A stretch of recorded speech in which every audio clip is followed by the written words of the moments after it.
became a career firefighter with the Howard County Department of Fire and Rescue Service, the chief of the medical division, or EMS, the unofficial historian of the Howard County Department of Fire and Rescue Services. Over 65,000 digital images and newspaper articles, magazine articles, etc. Memories. The following collection of images of the fire service that I was able to put together. The first is from about 1969. It shows the two ambulances that I initially rode on when I joined the Ellicott City Volunteer Fire Department. Both were international units. The primary unit was on the right-hand side, International Tremorol, and the other was a utility vehicle. Back in 1968, when I first joined the fire department in Howard County, the Ellicott City Volunteer Fire Department, there were only 3 ambulance companies in all of Howard County: Ellicott City, Clarksville, and Savage. Those are the only stations that had ambulances. The remaining stations or districts, Elk Ridge, West Friendship, and Lisbon, did not run an ambulance and relied on mutual aid from either out of the county or the 3 in-county units. This is the inside of Medic 25 out of Ellicott City. This is taken around 1978 or so, just showing the interior of the ambulance. Of note, the yellow item you see in the center is what was the EMRC radio, the Emergency Medical Resource Center radio, that we could talk to hospitals. Today's radios are about the size of a cell phone. So there's been significant improvements over the capabilities. In the top left-hand corner is the Menin Great Back Monitor Defibrillator. That's the item that we could watch EKGs and print them out as needed, also defibrillate a patient as needed. Today, the monitors that are used are a portion, maybe half the size, but can do so much more than they did back in the day. This image is of Lower Main Street in Ellicott City following the Hurricane Eloise in September of 1975. You can see on the far right-hand side of the picture is the railroad bridge going over Main Street, over the Tiber River being flooded. The boat that you see is a flat-bottom boat from Ellicott City. On the left-hand side is Todd Connor. On the right-hand side is Mark Richardson, the fire helmet. I don't know who the other 2 folks are. And as you can see, safety was not a concern. Only WIMPs needed life preservers, so the firefighters there were throwing caution to the wind. We've learned a lot since then. The rear of ambulance 85 out of the Bethany station. Sometimes we ran short with the crew, and here's JR Jr., Yogi Jr. in the back trying to do his best to staff the unit. Again, you can see the EMRC radio in the back, the yellow box. Like I said, that is now about the size of a cell phone to be able to contact hospitals and get medical direction. This image is just of a disaster drill moving patients from one location to the other. The gentleman in the center looking at us is George Cliff. Running EMS calls was not his most favorite assignment, and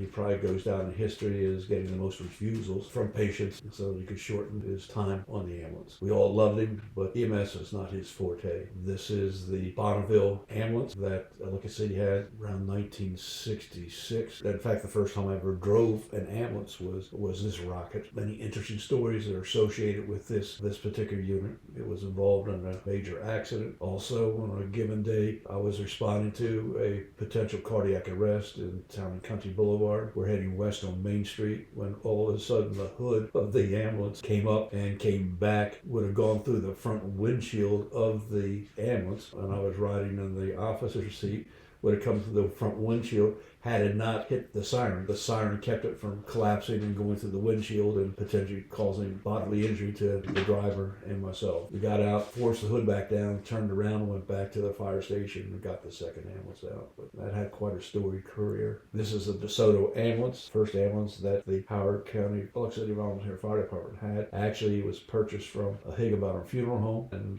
was used for about 5 or 6 years. Of note, this particular unit was a side loading unit where the 2 right-hand doors would open, center post would be folded up, and the patient could be loaded into the ambulance that way. Of note also that the stretcher was facing forward, meaning that the patient laying there could look out the front windshield and watch the ambulance speeding by. This is an image of another one of the ambulances that we had, another international ambulance, Swab. This was assigned to Station 2, and about 1977 is the year that this was in service. This is a particularly disturbing call that I ran in the late 80s, 1990. Unfortunately, a small child, 2 years of age, was on a bed on the third floor of the building. Residents saw a butterfly, reached out towards the screen to catch the butterfly. The screen pushed out and the child fell 3 stories below to the concrete patio. It was a very tragic situation. I was first on the scene. All the first 2 units were out on another call, and I was there by myself for 3 or 4 minutes before help tried to arrive, and we tried to save the child. Ventured through the child to Johns Hopkins, but the patient expired. When I was on the scene, after we mobilized the patient, as you can see here, I knew that it was going to be futile, that the child had sustained injuries that were going to not be life-sustaining. It's also an image that has stuck with me for 30 years or so, and it's just one that stuck with me. This is just an image of 2 Maryland State Police troopers off of Medevac of an accident on Interstate 70. I really don't have any other information as to the date and time, but you can see that they're preparing their litter with mast trousers, M-A-S-T, mast trousers, medical anti-shock trousers that were in vogue in the 70s and 80s to treat people who had serious injuries and were going into shock. This is an image of personnel loading a patient into the Bell Ranger helicopter. This particular incident had involved a tractor trailer that went off the road, landed up sideways, and trapped the driver. It was about a 4 to 5 hour rescue. One of the other things that complicated the whole thing was that he was carrying glue, rosin glue, and that was all over the place. It got on people's turnout gear, etc., etc. Quite a messy call, but the patient was transported to the shock trauma where he was eventually discharged. It's my understanding that, unfortunately, that he did have serious spinal injuries and was left as a paraplegic. But it was a successful rescue, and it was due to the people working tirelessly to get him extricated. Just another image of a call on Montgomery Road near Snowden River Parkway, again back in the early 80s. The individual got caught between the blade of the bulldozer and the concrete pipe and suffered serious abdominal injuries. Again, you can see the men in great back monitor defibrillator that was just monitoring the patient, and personnel furiously working to try to save this individual's life. Again, just another image of personnel feverishly working to stabilize the individual. Again, this is on Montgomery Road near Snowden River Parkway. And you can see me standing down below, taking notes and getting ready to call EMRC and shock trauma to let them know patient's going to be coming to them shortly. And again, another image. Jim Lohr is standing up. He's holding the mast trousers. You can see George Morgan kneeling at the patient's head. Also, Bill Merson and Herman Edwards were also on this particular call. And again, they were working feverishly to try to save the individual. Unfortunately, the injuries were significant enough that the patient ultimately did not survive. And yet again, going from right to left, George Morgan, Jimmy Lohr, Bill Merson, and then standing is Herman Edwards. And Herman is looking at the monitor, EKG, to monitor his heart rhythm. As I said, the Men in Great Back monitor defibrillator was the version that we used in the 70s and very early 80s. But also, it did do the trick as far as monitoring and defibrillation. Picture of the Clarksville Volunteer Fire Department back in 1955 or so. You can also note that the front of the apron was gravel back in the day. There were several other modifications made to the station over the years, and finally in the 90s the station was closed, was moved to the current location. This image is a page out of the CPR handbook showing how to properly position and administer mouth-to-mouth artificial ventilation to a patient. I will let you know that my lips would never touch a wino's lips. I'm sorry, my lips would not touch a wino's lips to breathe for that patient. Use a bag valve mask. If that wasn't available, we'll wish the patient the best of luck. Next is a picture of Savage, of the Savage Mill, with several of the locals standing on the aqueduct that would feed the mill, power the mill. This is around 1910 or so. Again, following Hurricane Agnes, electricity was donated a bass boat to use. In this particular picture, we're down at Daniels, just above the dam. You can see the railroad bridge going from Baltimore County side to the Howard County side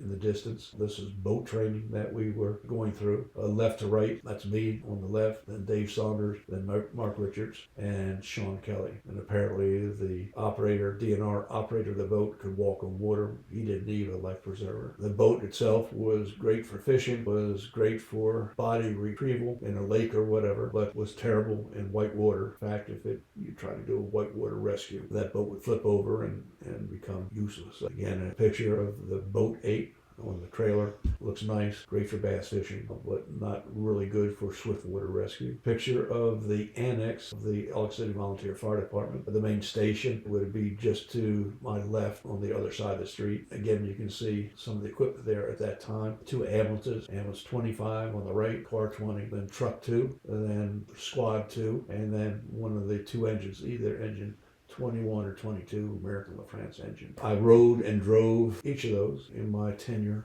down at the Elk City Volunteer Fire Department. Picture is rather interesting. Roughly 1978, actually through the early 70s, 78 and up to maybe 1980 or so. What you're looking at is what I used to call, or we used to call, the placemat protocol. The entire protocol for ALS providers was contained on this particular sheet, was the flow of how to treat a person in various arrhythmias, etc. Quite interesting. Nowadays, the ALS protocol is a manual about, 200 pages, 250 pages. So there was a time that the entire protocol was on a placemat format, and it served a purpose. And again, it's probably just as well that it's gone by the wayside. And the more significant medical protocols are contained in several hundred-page manual that personnel can reference. Again, this is the DeSoto ambulance, just showing the side loading of that particular unit. The two right-hand doors would open, and the center panel would flip up, and you could load the patient from the side into the ambulance. And I guess the patient, as it was loaded, could look forward out the windshield and have a scary ride to the hospital, I guess. As you know now, that's probably not the safest position. And the patient's now loaded, so their head would be in the opposite direction. This is an early picture in around 1976 of personnel from shock trauma looking at a device, which was the esophageal obturator airway, EOA. It was a device that you could insert into a patient. Hopefully, it would go into the esophagus. You would inflate a balloon at the tip, and as you would ventilate a patient, air would go into the lung, not to the stomach. In the center, the gentleman who's holding the EOA is Lou Jordan, a longtime fixture and participant with the shock trauma team, a great ombudsman relating shock trauma activities to the field, and was a good friend of mine. Person to his left is Ann Whitefield, shock trauma nurse, and was an advocate for pre-hospital personnel and also a great friend. This is the esophageal obturator airway, face mask, a syringe that you would blow up the balloon at the very tip of the device, and the idea was to insert this into a patient's mouth and hopefully guide it into the patient's esophagus, then blocking off the balloon at the bottom, and then therefore when you would ventilate the patient, air would go into the patient's lungs. At least that was the theory. It didn't work so well if the obturator went into the patient's trachea and you inflate the balloon cuff, and at that point when you ventilate, no air would be going into the patient's lungs. That was in service and used for about almost maybe 10 years back in the 70s. This is an image of the Clarksville ambulance, a Cadillac ambulance. This was at Station 7, the Banneker station. The person standing there is Kent Bird. I said this is about 1970. The Cadillac ambulance was the absolute top of the line unit for transporting patients. It would go fast. It looked nice and would go really, really fast. Smooth ride. You couldn't do much in the back, although someone did comment that doing CPR in the back was a breeze because you'd stand up, bend over, brace your back against the roof of the ambulance and then directly over the patient. And braced hard enough, going around corners, whatever, you wouldn't slide back and forth. Looked nice, ran fast, and phased out in the early 70s. Another image of personnel loading a patient into a helicopter. Actually, this was an image taken from the TV series Rescue 911. On this particular incident, a lady coming eastbound on 70 from Frederick crossed over into the westbound lane, traveling east, and made it as far as St. John's Lane when she hit almost head-on a state trooper and several of the vehicles. The patient was eventually extricated and flown down to shock trauma. Two other individuals in another vehicle were transported to the hospital. The Maryland State Trooper on this particular call deservedly received an award for his heroism by putting his unmarked vehicle in front of the line of vehicles that were stopped. Actually, one of the vehicles that were stopped were a van with a husband, wife, and a small infant, and he put his life on the line, putting his vehicle in front of the oncoming perpetrator, and without question saved the lives of actually everyone that was involved. His injuries were such that he had to retire medically after several years. This is just an image, an unfortunate image on Oakland Mills Road, old Oakland Mills Road near Route 29. A great old piece of equipment came around the corner, too wide, and sideswiped Volkswagen convertible, striking the driver. The driver was critically injured and ultimately expired. We're getting ready to take her out of the vehicle and put her in the helicopter and down the shock trauma. Again,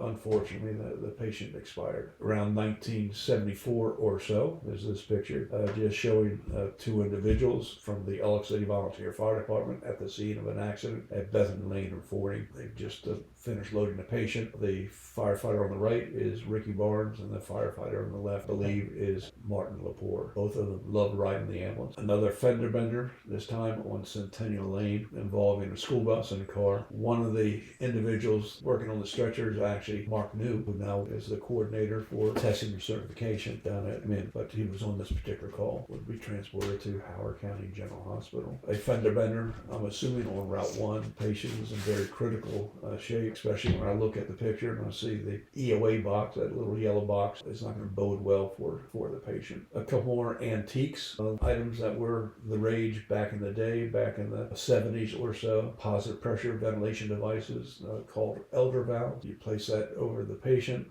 tight seal, and you would squeeze the handle and oxygen would flow out under pressure and ventilate the patient. Problem was that as long as you put your finger or hand on the lever to deliver oxygen, it would continue delivering oxygen to the detriment of the patient, meaning it would fill the lungs up, and when the lungs are filled, then the only other place it could go would be into the patient's stomach, and ultimately that did not bode well for the outcome of the patient. Well, that was the rage back in the 70s and early 80s. Another antique is the hair traction splint that was utilized for fractures of the femur, upper leg. Today, they have much more simplistic devices that do the same job, a lot easier and a lot more effective. But this was the hair traction splint of the 70s and early 80s. This is the ambulance stretcher that was the cause of many back injuries, persistent back injuries of EMS personnel. You could raise it, you could lower it, but you had to do it all manually, regardless of the size of the patient. Two of you would have to lift the patient up, put the patient in the back of the ambulance. Today's modern stretchers can help hold a patient,